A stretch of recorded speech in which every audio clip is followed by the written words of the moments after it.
இந்த சாணியை தொடுறது கூட நாங்க வந்து குளிச்சுட்டு தான் தொடுவோம். சாணியை தொடுறதுக்கா? ஆமா, பெண்களானது வந்து மாதவிடாயின்னு ஒண்ணு இருக்குது சரிங்களா. அதுக்காக வந்து நாங்க பெண்கள் எப்பவுமே எந்திரிச்சதுமே ஆம்பளைங்க முகத்தை நாங்க பார்க்க மாட்டோம் அந்த டைம்ல. ஆமாங்க சார், பார்க்க மாட்டோம். யாரா இவங்கெல்லாம் எனக்கு சுத்தமா புரியல. ஒரு சாணிக்கு இருக்கிற மரியாதை ஒரு பொண்ணுக்கு இல்லையா? இதுல ஒரு அம்மா சொல்லுது காலைல எழுந்து குளிக்காம புருஷ முகத்தை பார்க்க கூடாதுன்னு. காலைல எழுந்து நான் ஏன் புருஷ முகத்தை பார்க்காம பக்கத்து வீட்டுக்காரி புருஷ முகத்தையா பார்க்க முடியும்?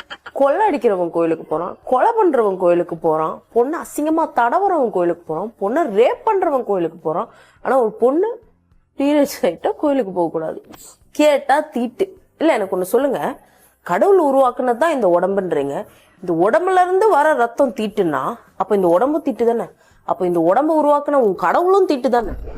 ஏமா என்ன இப்படி பேச வைக்கிறீங்க? எல்லாருமே கடவுள் அப்படின்ற ஒரு நம்பிக்கையை நோக்கி தான் நகர்றோம். அந்த நம்பிக்கைக்குள்ள எவ்வளவு மூட நம்பிக்கை வச்சிருக்கீங்கல்ல. ஏதோ ஒரு காலத்துல எவனோ திண்ணையில உட்காந்து சொல்லிட்டு போயிட்டான். அதை நீங்க பரம்பரையா ஃபாலோ பண்ணி இப்ப இருக்கிறவங்களை ஏன் இப்படி கட்டாயப்படுத்துறீங்க? இந்த காலத்து பொண்ணுங்களே வேற டிராவல் பண்ணும், எக்ஸ்ப்ளோர் பண்ணும், அவங்க நல்லா அவங்க வாழ்க்கையை வாழணும், அவங்க பசங்களுக்கு நல்ல வாழ்க்கையை கொடுக்கணும், படிப்பு கொடுக்கணும், சம்பாதிக்கணும், அவங்களுக்குன்னு ஒரு ஐடென்டிட்டி கிரியேட் பண்ணணும்னு ஏகப்பட்ட விஷயம் இருக்கு. உங்களை மாதிரி வீட்டுல சாணி தெளிச்சுட்டு கோலம் போட்டுட்டு சீரியல் பார்த்துட்டு உட்காந்துட்டு இருக்க முடியாது. அப்புறம் இந்த காலத்துல பொண்ணு கிடைக்கிறதே கஷ்டம். இப்படியெல்லாம் பேசிட்டு இருந்தா அவங்க பசங்களுக்கு கல்யாணம் ஆன மாதிரி தான்.